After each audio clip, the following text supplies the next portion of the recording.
Federal Drive is presented by GEHA, Government Employees Health Association, proudly providing health and dental benefits to federal employees and their families. Visit GEHA.com. Several federal agencies are reaching out to workers who took the fork in the road or deferred retirement options and inviting them to come back to work. Some may have a choice, and others may not. Here with more insight on what to consider if you're in that situation is the Staff Vice President of the National Association of Active and Retired Federal Employees, John Hatton. John, thanks so much for joining me. Thank you for having me. There's no shortage of continued news in the federal workforce space, but I want to talk first about a story that our Federal News Network reporters have been covering about several federal agencies that are reaching out to people who've been released under various terms and inviting them to come back to work for the federal government. What are you hearing? Yeah, we've seen the same reports and information coming back, and it's frankly not that surprising given how haphazard and rushed the process was of reducing the size of the federal workforce. So agencies could have overshot their goals with regard to reductions due to people voluntarily accepting the deferred resignation offers. Whatever their goals were may not have been well thought out to begin with. And so with the size of the federal government and with all the different functions it carries out, that there would be portions of which where they're really in need of talent and individuals who can do the job is, I think, predictable, honestly. Depending on the terms of any one individual's separation, I use the term invite, that federal agencies are inviting them to come back. But is this really an optional decision for folks?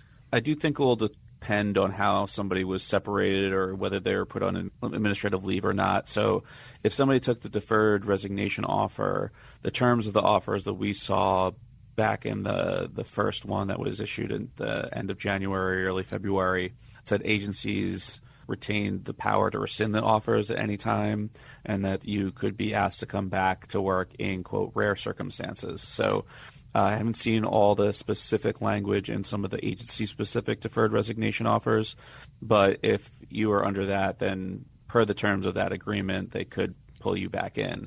Now, so that would stop your payment through the end of the fiscal year. And there's a slightly different spin on it for probationary employees where they were let go and now judges are stopping those probationary separations. What's the situation there? In terms of them coming back to work or just... So, yeah, I mean, there's been different cases on that with judges ordering them back to work. I think some of those probationary employees still may be caught up in the more formal reduction in force procedures. So what the courts had said were, I think, two things in those cases. One was that these were directed by OPM or the Department of Government Efficiency, and they did not have the authority to do so. And then two, the agencies did not necessarily go through the proper reduction in force procedures like they're starting to go through for terminating and separating non-probationary employees.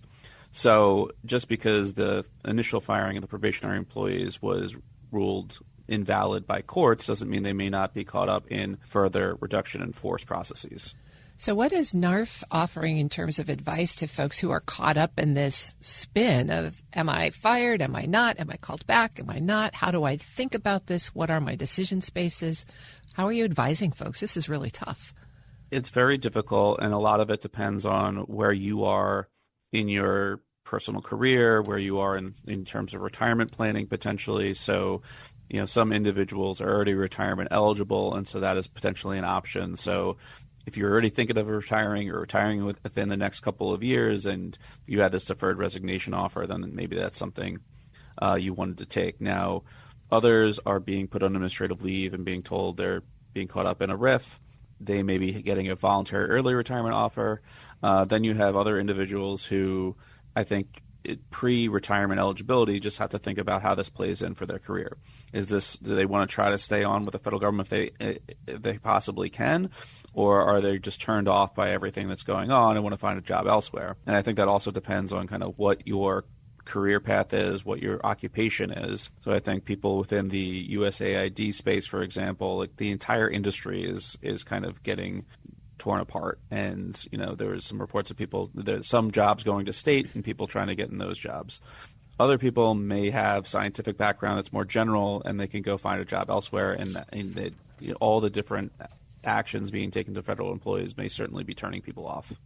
Well, these are really tough and really individual decisions. I'm speaking with John Hatton. He's the staff vice president of the National Association of Active and Retired Federal Employees. Let's change the subject a little bit, because the other big piece of news is the Schedule Policy Career Rule comment period, which was extended twice, just closed.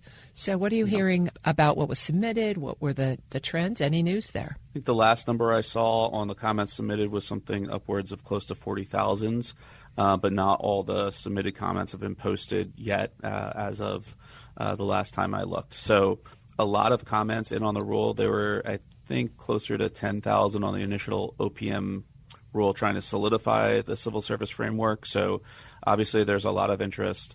It looks like most of those comments are in opposition to the rule. NARF submitted a formal comment, and we're also engaged as plaintiffs in a lawsuit challenging the implementation of Schedule Policy Career per the executive order that was issued on the first day of the presidency. So fighting this in any way, shape, or form that we can, including by pushing for legislative fixes as well. What is the timeline for OPM to respond to the comments and make the next move? Oh, I wish I could tell how long it takes agencies to go through their final rulemaking process and waiting for OMB and Ohio review and all that. So I don't know. I assume they're moving forward with this in an expedited fashion. They did, executive order on day one. They issued the proposed rule by the end of April.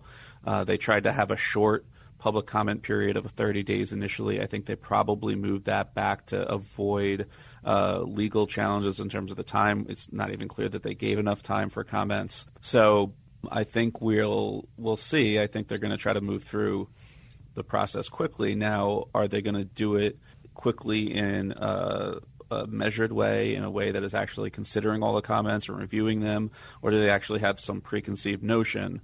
My hope would be that they take a look at all these comments, take a look at all the opposition, and decide maybe this isn't the right path forward.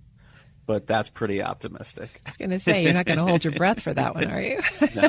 No, I'm not. But that would be a reasonable thing to do. Well, we'll see. We'll stay optimistic. Speaking of being optimistic, what are you hearing about federal benefits on the Hill? Well, we'll see. I think, what we saw was a budget resolution that targeted about $50 billion in cuts. We saw a package of cuts coming out of the House Oversight and Government Reform Committee that included 5, particularly objectionable provisions in NARF's view. That got whittled down to 3 by the time it got to the House floor, and some of those provisions had been changed or altered in a way that either pushed back the effective date or exempted some people subject to mandatory early retirement. As we move into the Senate, I think 2 different provisions that remain, which is one is as people leave their probationary period, they're going to have to choose between being an at-will employee or having essentially a 5% pay cut via increased retirement contributions. That's on top of a 4.4% retirement contribution already, so close to 10% there. That one plus the fee for appeals to the Merit System Protection Board, I think there's a chance, potentially a good chance, that those do not survive a Byrd Rule challenge, which requires that provisions do not have the budgetary effect is not merely incidental to the policy. So the purpose of these is clearly to shift policy to at-will employment, and the budgetary effects in a Byrd Rule argument would be that is just merely incidental. The other surviving provision is to eliminate the FERS annuity supplement as of January 1st, 2028. The issue with that is you may have some people taking a voluntary early retirement provision. Their annuity supplement doesn't kick in until at least then. So you have people retiring now under these reductions in force who are not going to get their full retirement under this provision. There's people who are vested in the system now, who are retirement eligible now, who are having these benefits turned back. So my hope is that there's some opposition in the Senate to those provisions. They're looking to do something by the end of the month. There's a stated goal of July 4th for this reconciliation bill. We'll see if they can meet that goal, whether they can get this provision together. By the next time we speak, we may have the answer to that question. We may.